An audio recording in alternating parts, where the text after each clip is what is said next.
శ్లోకము 15 న మాం దుష్కృతినో మూఢాః ప్రపద్యంతే నరాధమాః మాయయాపహృతజ్ఞాన ఆసురం భావమాశ్రితాః దుష్కృతినో దుష్ట ఆలోచనలు కలవారు వీరు ఎప్పుడూ తప్పుడు పనులు చేస్తూ స్వార్థంతో ఇతరులను ఇబ్బంది పెడుతుంటారు. అలాంటి వారికి భగవంతుడి మీద దృష్టి ఉండదు. మూఢాః వివేకం లేనివారు అంటే చదువు లేనివారు అని కాదు. నిజమైన సత్యం ఏంటో తెలుసుకోకుండా తాత్కాలికమైన ఈ లోకమే శాశ్వతం అనుకునే భ్రమలో ఉండేవారు. నరాధమాః నీచమైన ప్రవర్తన కలవారు మనిషిగా పుట్టి కూడా కనీస మానవత్వం, విలువలు లేకుండా ప్రవర్తించేవారు.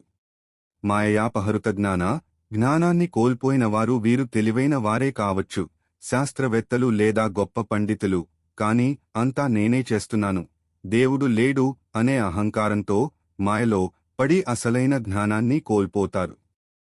శ్లోకము 16 చతుర్విధా భజంతే మాం జనాః సుకృతినోర్జున ఆర్తో జిజ్ఞాసురర్థార్థి జ్ఞానీ చ భరతర్షభ.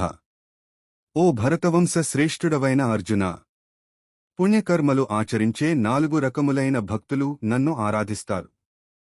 ఆర్తులు, కష్టాల్లో, ఆపదల్లో లేదా అనారోగ్యంతో ఉండి వాటి నుండి గట్టెక్కమని భగవంతుడిని వేడుకునేవారు.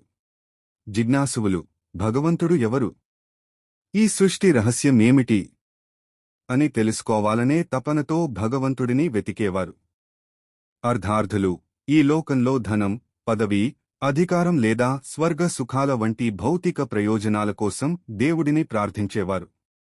జ్ఞానులు, భగవంతుడే సర్వస్వం అని తెలుసుకుని ఎటువంటి కోరికలు లేకుండా కేవలం భక్తితో, ప్రేమతో ఆరాధించేవారు.